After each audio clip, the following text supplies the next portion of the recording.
Hola a todos, bienvenidos nuevamente a este espacio de educación donde estamos adelantando nuestro programa Cuentas Claras. Recuerden, desde Acciones y Valores estamos súper comprometidos con nuestro propósito, lograr el bienestar financiero para todos, si es posible. Esta jornada de hoy estaremos hablando de un tema bastante relevante para todos nuestros clientes, nuestros seguidores, pero también nuestros usuarios, y es el tema relacionado con el ahorro, la importancia del ahorro. El orden de la presentación que vamos a seguir hoy busca atender diferentes tópicos, ¿no? Vamos a ver justamente de qué se trata el ahorro. Cuando estamos hablando del ahorro, ¿a qué nos referimos? También, por supuesto, estaremos súper comprometidos con abordar temáticas relacionadas con el ahorro, justamente. ¿Por qué es importante establecer una meta? ¿Y cómo se hace el proceso de ahorrar? ¿Qué puede hacer para hacer crecer el dinero una persona? ¿Qué alternativas tiene para ahorrar? ¿Cómo crea e implementa ese plan de ahorro? Y algunos consejos prácticos para que empecemos a ahorrar. Muy bien. Qué interesante pregunta la que nos han hecho nuestros clientes recientemente. Cuando nos preguntan, oiga, ¿y qué se trata? ¿Qué es eso del ahorro? Recuerden, de una manera muy sencilla podemos decir que el ahorro es la parte de los ingresos que no se destina al consumo inmediato, sino que se reserva para usar en el futuro. Muchos colombianos les gusta ser previsibles, tener unos recursos justamente porque hay muchas contingencias. Una persona enferma en la familia, un mantenimiento para hacer en un electrodoméstico, un tratamiento médico ontológico, que siempre traen pues costos financieros importantes. Por eso ahorrar permite lograr una seguridad, ¿no? Una seguridad que en algún momento puedo atender una contingencia y tengo una independencia financiera, entendiendo esta independencia como que no voy a depender de otros, como un banco que me tenga que prestar unos recursos para poder atender esta contingencia. Pero por supuesto, estos recursos me sirven para alcanzar metas. Ya hablaremos de ellas. Justamente con estos recursos que yo eventualmente he podido ahorrar, puedo adelantar un programa que me alivie un poco las deudas que tiene una familia, pero sobre todo, cuando lo vemos como un proceso de largo plazo, el ahorro es más que importante para crear y acumular una riqueza que nos dé un bienestar en el largo plazo. Como los economistas dirían, el ahorro no es más que una ecuación. Es la diferencia entre lo que recibo como ingreso menos lo que gasto. De tal manera que, como se dan cuenta, el ingreso puede ser el resultado de esfuerzos en los dos sentidos, ¿no? Claro, si me esfuerzo en aumentar mi ingreso, puedo aumentar el ahorro. Si me esfuerzo en reducir el gasto, también puedo aumentar el ahorro. Es una cosa llamativa porque realmente la mayoría de las personas cuando hablan de ahorro siempre hablan de sacrificios. Voy a sacrificar, voy a gastar menos, ¿no? Bueno, en realidad, como se dan cuenta en la ecuación, pues lo que estamos viendo es que hay una posibilidad importante de aumentar el ahorro si yo trabajo la primera parte de la ecuación, cómo fortalezco los ingresos. Muy bien, pensemos entonces por dónde empezar. Estamos hablando del ahorro. Lo primero que tenemos que decir es que para empezar un programa de ahorro, lo primero que puedo decir es que no se trata de un ahorro de corto plazo. El ahorro en general hace parte de la cultura financiera de las personas y esa cultura financiera va desde los momentos iniciales, cuando empiezo a tener mis primeros ingresos, hasta el momento de la jubilación. No se debería ver el ahorro como un proyecto de un mes o de 3 o de 6 meses. Aquí damos un ejemplo. Cómo definir una meta financiera y cómo empezar un plan, ¿no? Supongamos que una persona tiene como meta ahorrar para un viaje. Esa es su meta inicial. Por supuesto, recordemos que los planes financieros de la vida no tienen un solo plan. Es como una meta volante. Seguramente queremos viajar, pero también queremos estudiar, queremos tener una familia, queremos comprar una vivienda, ¿no? Queremos pagar un programa de posgrado. Aquí estamos poniendo solamente un ejemplo de un una de esas metas que nos ponemos en la vida. Nuestra meta de esta persona podría ser hacer un viaje de vacaciones dentro de un año. Cada meta requiere un plan y ese plan pues tiene que identificar el horizonte de tiempo, la cantidad que nos proponemos ahorrar, cada cuánto voy a ahorrar para lograr cumplir esa meta. Muy bien, si esta persona se pusiera esta meta, entonces diríamos, la meta financiera es ponerle el número, ¿no? El número. ¿Cuánto me cuesta hacer ese viaje? En este caso, hemos hecho un supuesto de que este viaje me va a valer 1.200.000, al lugar que usted prefiera. Lo segundo que tendríamos que ver es para lograr esa meta, ¿cuánto puedo ahorrar? ¿Cuál es mi capacidad de ahorro? Por supuesto, la capacidad de ahorro no está limitada al ingreso. Sabemos que tenemos unos gastos que debemos cubrir, alimentación, quizás la cuota del apartamento, los servicios públicos, la cuota de administración, la cuota del colegio, qué sé yo. Ya, y en la medida que le quitemos al ingreso los gastos necesarios, pues obviamente tendremos una cifra que puede ser la capacidad de ahorrar. En este caso puntual, estamos suponiendo que una persona después de pagar sus gastos mensuales puede ahorrar 100,000 pesos al mes. Eso implícitamente me dice cuánto tiempo tendría que ahorrar yo para lograr esta meta financiera. El horizonte de tiempo surge entonces como una variable como consecuencia del monto del plan o la meta financiera y de la capacidad de ahorrar. El viaje está planeado para dentro de un año. Con estos datos la persona puede calcular cómo lograr su meta financiera. Esto me va a decir, oiga, el monto a ahorrar es 1.200.000, si lo voy a hacer de manera mensual, pues tendré 100,000 pesos y por lo tanto en un año ya me podré ir a mi plan de vacaciones. Piensen lo sencillo, necesitamos una meta, un plan, un presupuesto para poder disfrutar de nuestras vacaciones. Es imposible pensar en una meta financiera si no se logra de manera organizada. Quiero comprar una casa, pero quiero comprar una casa, lo pienso a los 20, a los 25, a los 30 años. Eventualmente voy a hacer el presupuesto y me tardo otros 5 años. De esa manera es difícil que se logren hacer una realidad los proyectos de la vida. Ok, ya entendemos que para lograr esa meta financiera debemos contar con el ahorro. Es decir, lo menos que pienso es, primero me endeudo y después voy a cumplir mis sueños, ¿no? Hay una meta importante, hay un aspecto importante a considerar aquí. Ustedes se preguntarán, ¿en dónde puse esos 100,000 pesos? Bueno, lo importante y lo más interesante de hacer ahorro es que la plata no la podemos dejar debajo del colchón.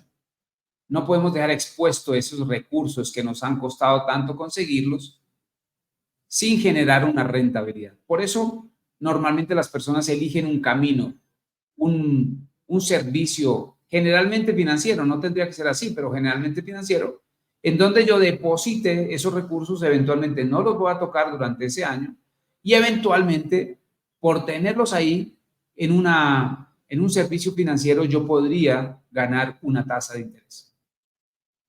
No tiene sentido guardar la plata debajo del colchón porque normalmente la plata debajo del colchón pierde la inflación. Por eso dicen que la inflación corresponde a la pérdida del dinero en el tiempo. ¿De qué se trata eso de la regla del 72? Bueno, normalmente ustedes habrán escuchado esto en los hábitos de los grandes ahorradores en el tiempo. Y la regla del 72 no hace más que referencia a una pregunta lógica que se haría un ahorrador. El ahorrador se preguntaría, si yo dejo mi dinero en este servicio financiero, vamos a suponer una cuenta de ahorros, con la tasa de interés que me paga una entidad financiera, ¿en cuánto tiempo mi ahorro se duplica? Si pongo 100 pesos, ¿en cuánto tiempo se vuelven 200? ¿No? Pues fíjense que la técnica, el truco para lograr establecer el número de años que yo voy a tardar en duplicar el capital que pongo en una cuenta de ahorros es muy sencilla. Siempre tomaremos el número 72 y lo vamos a dividir entre el valor de la tasa de interés que me paga el banco. Fíjense que aquí tenemos 3 ejemplos. Una cuenta, un CDT, una inversión que me renta el 12%, el 6% o el 3%.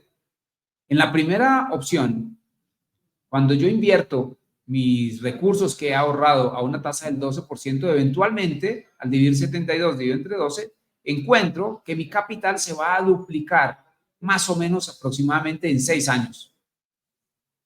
Pero de otra parte, si la cuenta que escogí es una cuenta que solamente renta el 6%, pues mi plata, los 100 pesos que puse ahí, se van a duplicar, se van a volver 200 en 12 años.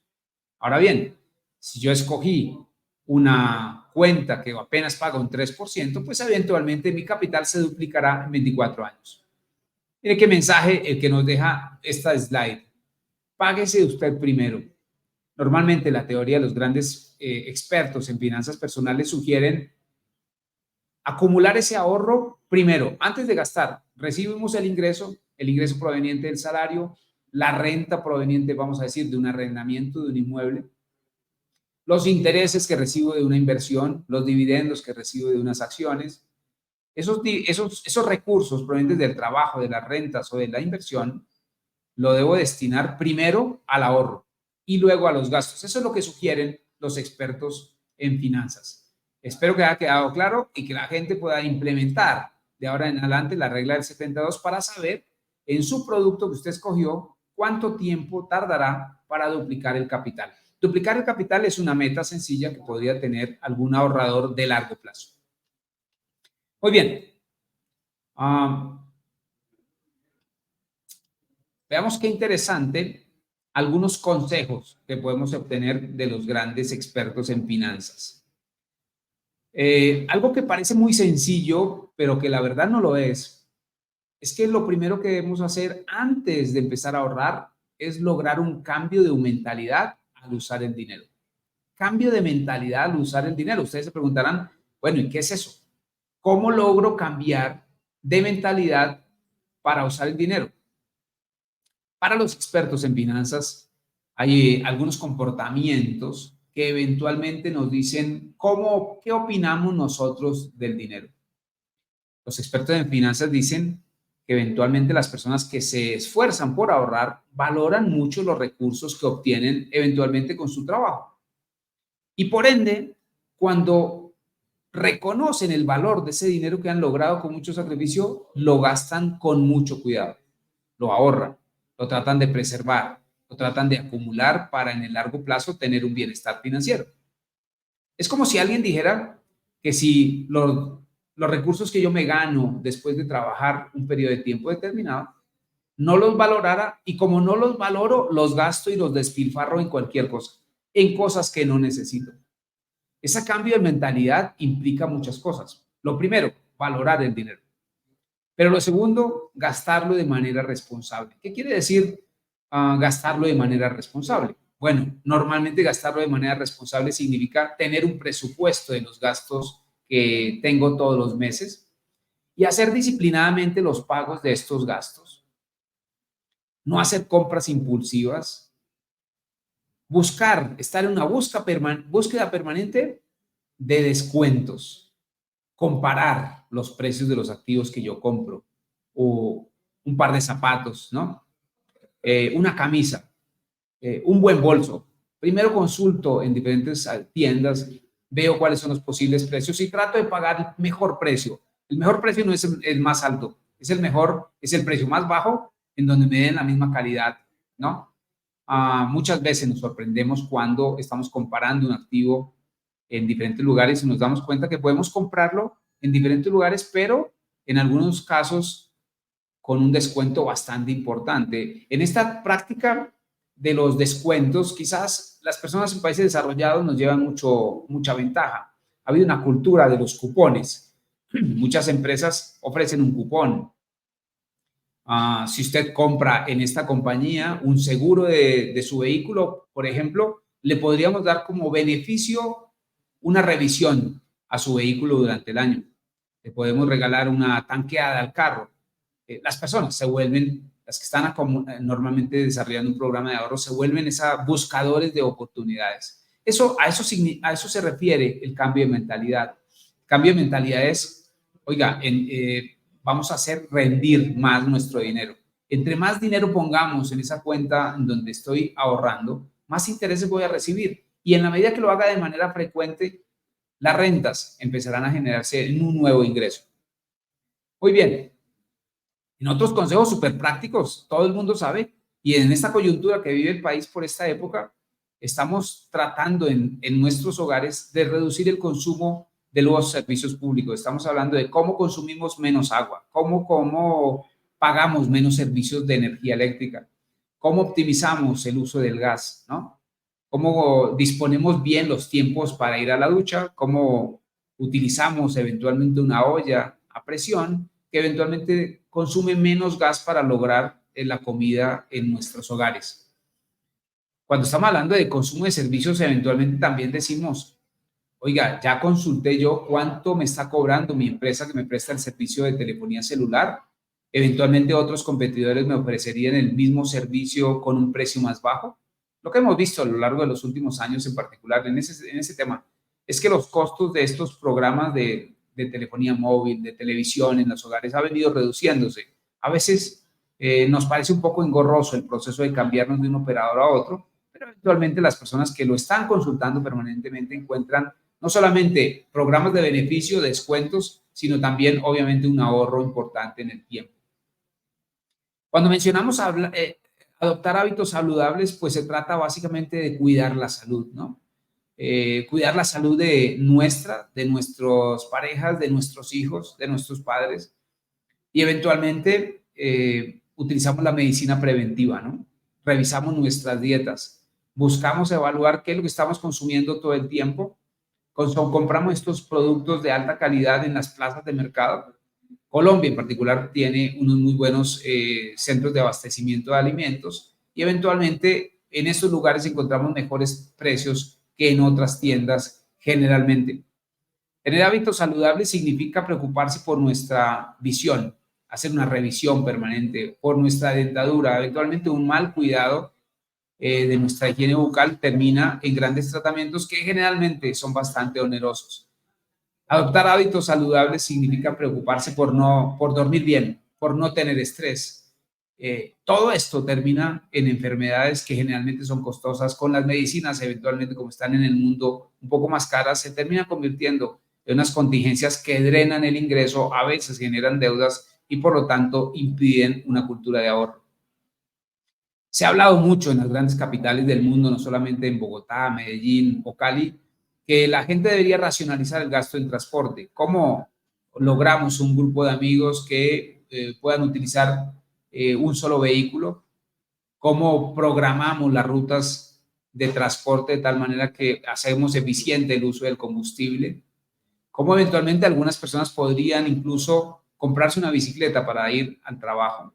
O incluso, si pudiéramos ir caminando, ¿cómo optimizaríamos nuestros gastos, no solamente en combustible, sino también en mantenimientos? Eso es algo que también han venido implementando muchas ciudades inteligentes en el tiempo y por lo tanto se encuentra que no solamente hay un bienestar en términos de salud pública, sino que también hay un ahorro importante para las familias. Muy bien, hasta aquí espero que vayamos bien con los consejos. Por supuesto, como dijimos al comienzo, cada familia, cada persona tendrá que realizar un presupuesto y por ende el control a este presupuesto se vuelve súper importante. ¿Cómo estoy gastando el dinero frente a lo que dije hace 3, 4 meses que iba a gastar? ¿Estoy gastando más? ¿Estoy gastando menos? ¿Es que la cuota del crédito se me subió y no lo he reflejado en el presupuesto? Debo hacer algunos ajustes. Empecé a tener un mejor trabajo y tengo ahora un nuevo ingreso. Eventualmente eso me permitiría ir ajustando para monitorear. Algo muy importante que debemos tener en cuenta a la hora de evaluar el presupuesto es celebrar los logros, ¿no?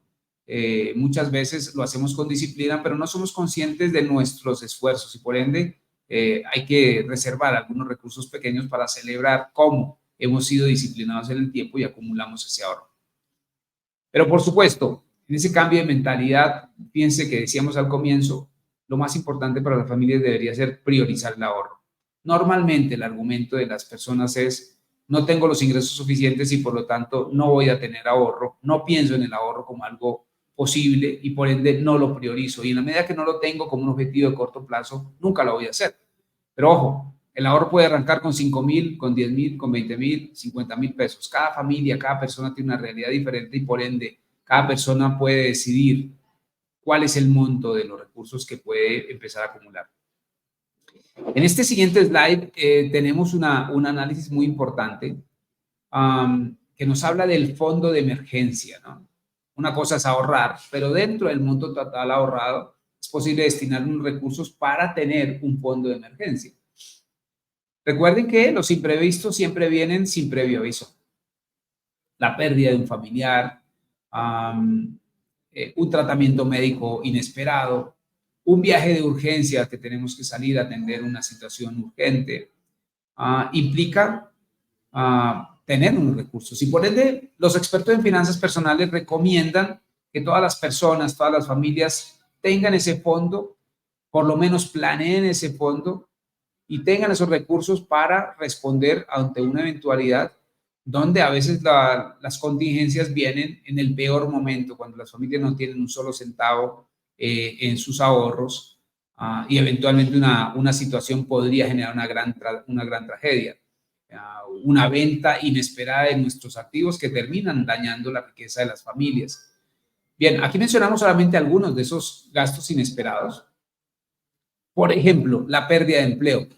En el mundo, esta es una situación por la que podemos pasar todas las personas, que muchos de nosotros ya habrán pasado por alguna de estas situaciones y entenderá lo desastroso que se termina convirtiendo un periodo en donde no tenemos un recurso para ir al médico, no tenemos un recurso para suplir las necesidades básicas y quizás lo que se promueve desde esta visión de la importancia del ahorro es un poco cómo no tener una situación de emergencia que eventualmente nos haga pasar una mala temporada.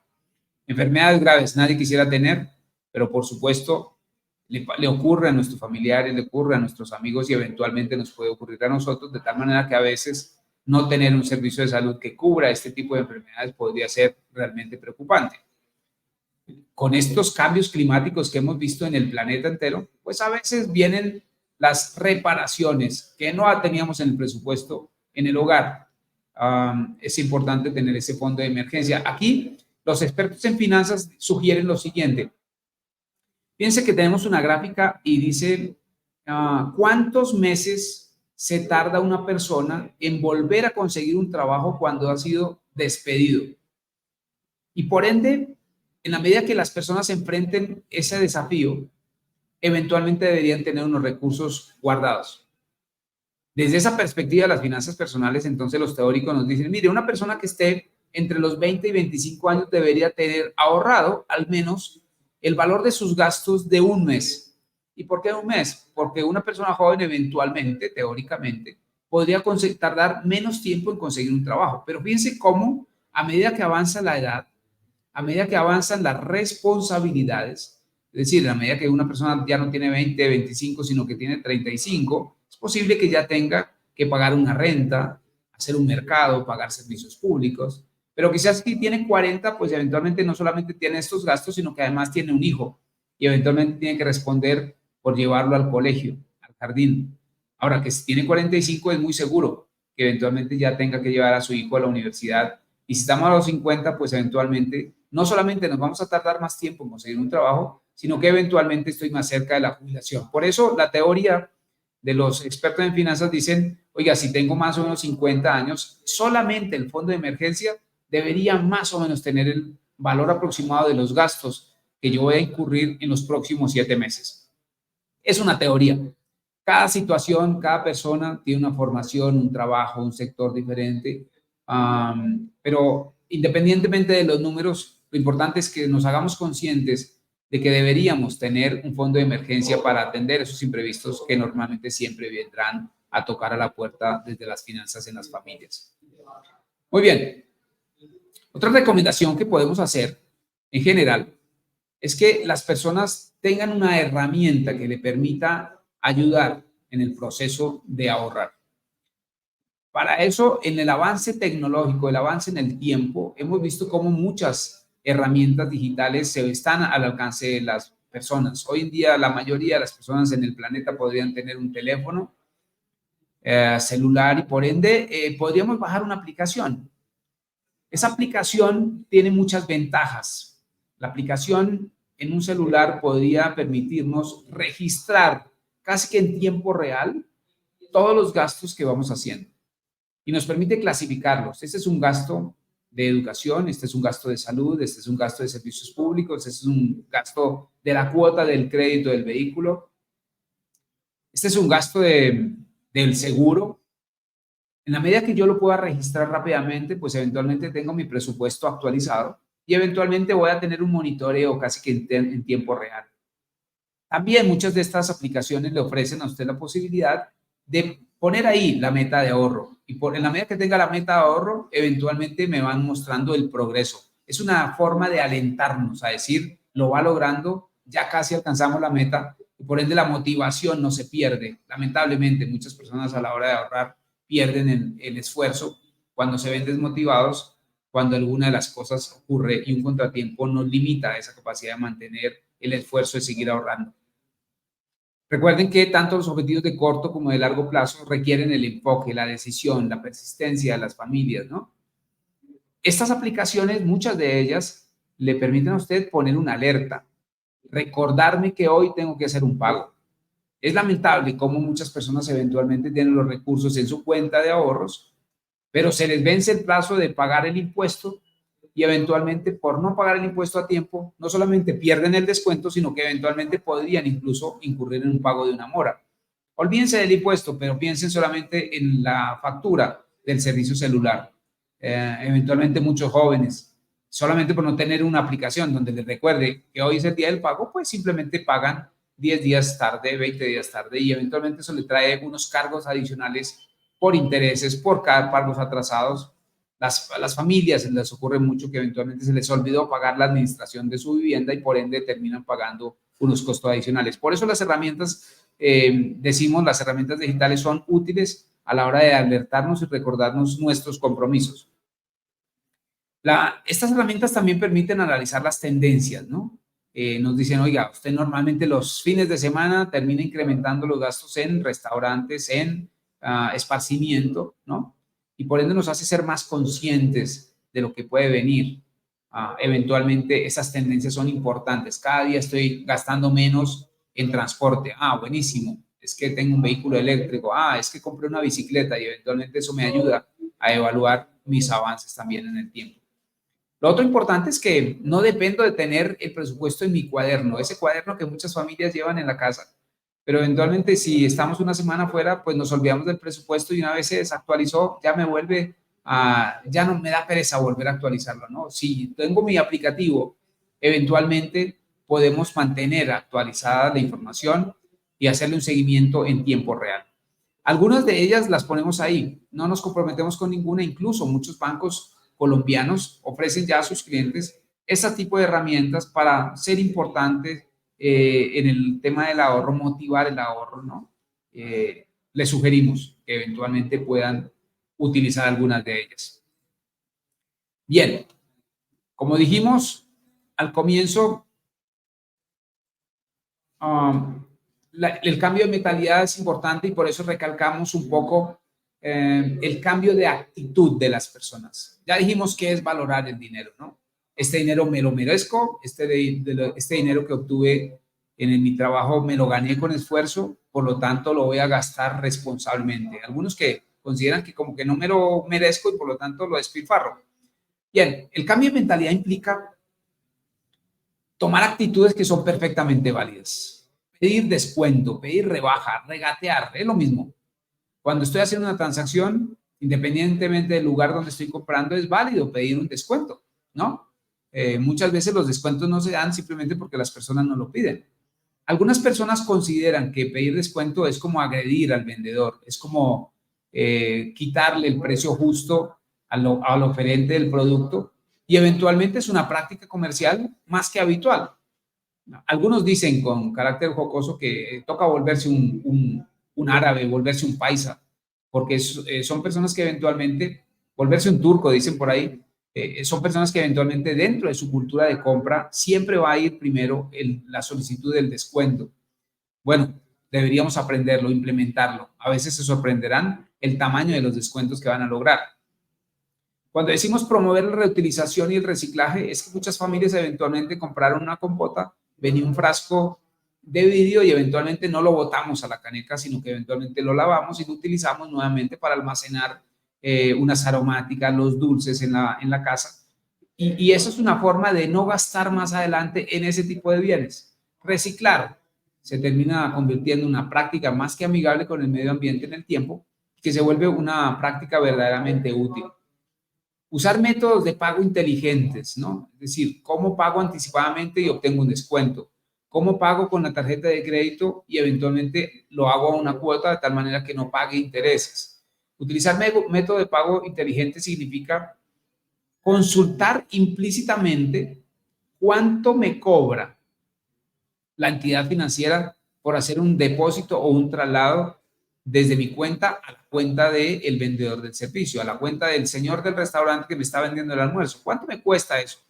Utilizar método de pago inteligente significa, tengo la cuenta que me exime de ese tipo de costos. Bueno, ahí debería haber una preocupación alrededor de eso. Y tener una mentalidad inteligente alrededor del uso del dinero en el tiempo que promueva el ahorro implica promover la educación financiera. Por eso los felicito por estar haciendo este seguimiento a este tipo de programas de educación que nos ayudan a ilustrar, ¿no? Las personas que empiezan este camino del ahorro normalmente pasan a la inversión y es interesante cómo muchas de estas personas empiezan a estudiar más. ¿Cuáles son otras opciones, otros mercados, otros recursos que puedo utilizar para hacer crecer mi dinero? Pero ojo, si bien todo esto es importante, mucho más importante es cómo educamos a nuestros hijos, cómo logramos que nuestras familias todas, si yo ya obtuve este conocimiento, cómo logramos que mis hijos se vuelvan conscientes de la importancia del ahorro, cómo los voy a premiar por ahorrar, cómo encuentro ese mecanismo de recompensa que haga que nuestros hijos también se esfuercen por ahorrar, ¿no? Si encuentro ese mecanismo, implícitamente, yo que empecé un poco tarde a ahorrar, voy a encontrar con mucha satisfacción que mis hijos en una edad temprana van a tener una práctica inteligente y van a tener una salud financiera mucho más especial a lo largo del tiempo. Ese es un compromiso que deberíamos lograr en el tiempo para con nuestras familias. Bien, espero que estén disfrutando las recomendaciones, porque son sin duda recomendaciones que nos llevan a tener un bienestar financiero, que es lo que queremos en Acciones y Valores. Muy bien, cuando estamos hablando de los hábitos de ahorro, quisimos preguntarnos cómo ahorran las familias en Colombia. Y esto es lo que encontramos en las investigaciones más recientes. Nos ha ayudado mucho las investigaciones que hace la Asociación de Banqueros en nuestro país, la famosa Sobancaria, que también se ha apoyado en investigaciones que hacen prestigiosas universidades en el país. Y cuando han preguntado cómo ahorran los colombianos, se encuentran con unas cifras verdaderamente llamativas. Fíjense bien, el 63% de los colombianos ahorran en efectivo. Pues qué bueno. No todos los colombianos ahorran, pero los que ahorran de ese grupo de ahorradores, el 63% lo hacen en efectivo. Y eso es un gran problema. Si bien están haciendo una práctica inteligente para que apunte a la salud financiera, guardar los ahorros, esfuerzo de su trabajo, en efectivo significa exponerlos a las pérdidas. No solamente porque alguien podría hurtarlos, sino también porque en el tiempo la inflación va minorando el valor de ese dinero. Por eso que no es una práctica recomendable. Lo llamamos un mecanismo de ahorro informal. Y el ahorro informal, la verdad es que no trae normalmente una buena recompensa. Por eso los intereses que sugieren herramientas, mecanismos o servicios como las cuentas de ahorro, los CDTs, las inversiones en bonos, las inversiones en acciones, terminan generando rentabilidades adicionales y esa sería un poco un mecanismo de ahorro un poco más formal. Pero avancemos un poco más. Fíjense ustedes cómo cerca del 5% de los ahorradores en Colombia recurre a las conocidas cadenas de ahorro que hacen las familias, el círculo de amigos o compañeros de trabajo. Son muy frecuentes este tipo de iniciativas en las familias colombianas. Es una forma interesante de hacer un esfuerzo a lo largo de un periodo de tiempo quizás mayor que un mes, pero normalmente lo que encontramos es que las familias sacrifican el consumo durante muchos meses y luego en el siguiente mes casi que se están gastando el 100% de los recursos que ahorraron. Entonces es otro de los mecanismos informales que no genera rentabilidad y por ende no acumula ahorro en el tiempo ni se convierte en una práctica que pueda extenderse a lo largo del tiempo. Ahora bien, fíjense en esta última cifra. El ahorro formal es el 8% en Colombia. Solamente el 8% de esas personas que hacen ahorro dirigen sus recursos a fondos de empleados. No todas las compañías tienen fondos de empleados, pero normalmente los aportes que se hacen a estos fondos de empleados se van para una parte a sostener el gasto de funcionamiento de su fondo de empleados y solamente una parte van a las cuentas de ahorro. Por lo tanto, las tasas de interés con las que se remuneran los fondos de empleados, la verdad, normalmente no es sobre el 100% del ahorro. Ok, ¿qué nos queda? Pues nos queda un 22% de personas que ahorran a través de instituciones financieras y mercados vigilados por el gobierno. Implícitamente lo que estamos diciendo es que el ahorro no está poniéndose en entidades expertas en administrar esos recursos. 22% de los ahorradores van y escogen una cuenta de ahorros, un CDT, una inversión en un bono, una inversión en unas acciones, en instituciones vigiladas por el gobierno. Aquí es súper importante validar en qué tipo de institución estoy llevando yo mi dinero. ¿Es una compañía formalmente establecida en Colombia? ¿Es una compañía vigilada por las autoridades financieras del país? ¿Es una compañía que me garantiza que en el día que yo necesite mis recursos los voy a tener líquidos? Bueno, el mensaje aquí es importante. Veamos cuál es la compañía y a la que yo le confíe mi esfuerzo, a la que yo le confío mis ahorros y que por ende estoy seguro de que esta compañía no me va a fallar. En esa misma línea, podríamos decir que en Colombia, cuando tratamos de cuantificar cuál es el tamaño del ahorro de los colombianos, pues nos sorprendió bastante la cifra que encontramos a corte del mes de enero de este año 2024, donde nos damos cuenta que los colombianos ahorran en promedio 700 billones. Eso es el dinero que está hoy en día ahorrando el sector financiero, el grupo de entidades financieras autorizadas por el gobierno, y nos hablan de 286 billones en cuentas de ahorro, 296 billones en CDTs, algo que ha crecido mucho en los últimos años y especialmente porque Colombia está pagando hoy en día una tasa de interés particularmente más alta que la que hemos registrado en los últimos 20 años. Muchas personas han visto como una gran oportunidad invertir esos ahorros en estos productos que eventualmente ofrecen una tasa de interés que no había visto por mucho tiempo. Y en los fondos de inversión colectiva, los colombianos ahorran cerca de 120 billones.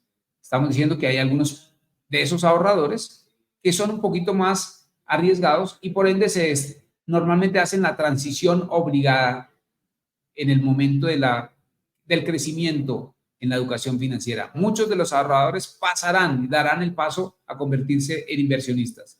Muchos de estos fondos de inversión colectiva generan diferentes estrategias para generar un poco más de rentabilidad en el tiempo y están siempre al alcance de los ahorradores, obviamente con la asesoría que ellos requieren.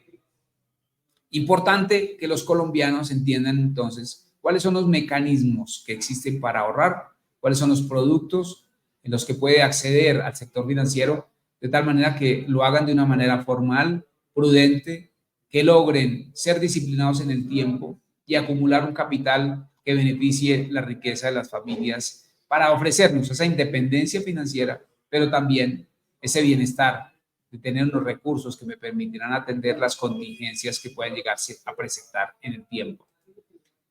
Muy bien. Cuando estamos hablando de elegir el medio de ahorro, el medio de ahorro es esa cuenta que elegí, esa CDT que elegí, y en ese sentido tenemos otras recomendaciones adicionales. Si ya usted escogió una cuenta de ahorros, pues lo primero que tendría que hacer es comparar la tasa de interés. Hay muchos bancos, muchas instituciones, muchas corporaciones financieras, muchas compañías de financiamiento comercial que ofrecen ese producto de ahorro, muchas cooperativas financieras. Lo que uno quisiera ver es que me tomé el tiempo de evaluar cuál es la tasa de interés que está pagando una institución u otra. Y seguramente trataré de establecer cuál es una compañía que me ofrece la mayor seguridad y la que me dé la mejor tasa de interés. Muy pocas personas se toman el tiempo y el trabajo de evaluar esta primera variable que se convierte en una variable determinante del crecimiento de nuestro capital. Recuerden la regla del 72. Ahora bien, una cosa es evaluar la tasa de rentabilidad o la tasa de interés de este producto, de nuestro CDT, pero luego también deberíamos revisar las tarifas y los costos. Muchas compañías cobran, a sus ahorradores un costo de la tarjeta de débito, un costo por retirar un cajero electrónico que no es de nuestra red bancaria, cobran un costo por retirar dinero en otra ciudad donde usted no tiene la cuenta. Y eventualmente también es posible comparar instituciones. ¿Cuál es la compañía que me cobra menos honorarios por este tipo de servicios?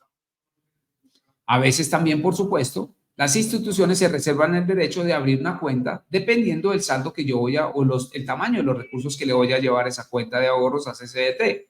Por eso sugerimos evaluar el saldo mínimo, ¿no? Es posible que a usted le digan, oiga, podemos abrir una cuenta de 1.000.000 pesos con un saldo mínimo de 200.000. ¿Qué querrá decir eso? Que usted no podrá retirar esos últimos 200.000, que para hacerlo tendría que cancelar la cuenta, ¿no? Estamos dando unas cifras simplemente ilustrativas. Muy bien, también las instituciones financieras tienen políticas de acceso y de conveniencia. Es importante saber si el banco que yo escogí queda cerca a mi casa, queda cerca a mi trabajo, ¿no? De pronto no es tan conveniente una institución que eventualmente está muy lejos, que me implicará tomar un taxi, pagar un costo adicional para ir a hacer un retiro o una consignación. Como dijimos antes, evalúen permanentemente la seguridad y la solidez financiera de esta institución, que permanentemente hoy en día los medios de comunicación están dando más cantidad de información a la gente para tratar de estar enterados de cómo están los resultados de las instituciones financieras que guardan nuestros ahorros, ¿no? Es importante estar atentos, es importante no enterarse de últimas cuando ya no hay nada que hacer. Bien, adicionalmente a eso, pensemos en que vamos a ahorrar de manera disciplinada de forma mensual. Evalúen si su banco le permitirá una automatización o su entidad de servicios financieros le permite automatizar. ¿Qué es eso de automatizar? ¿Cómo yo desde mi compañía podría decirle al área de talento humano que haga un retiro automático del pago de mi salario y lo consigne en esa cuenta, sin tener que ponerme en ese trámite adicional de tener que ir a retirar el dinero, llevarlo a otra institución, gastar tiempo y recursos en hacer una consignación en mi cuenta de ahorro? Si puedo automatizar eso, sería un muy buen servicio, y especialmente si por ese servicio no me han de cobrar, estaría más que perfecto. Como dijimos a lo largo de la conferencia, los ahorradores en el tiempo, persistentes, disciplinados, que creen en el bienestar financiero de largo plazo, terminan dando un salto importante entre el ahorro a la inversión.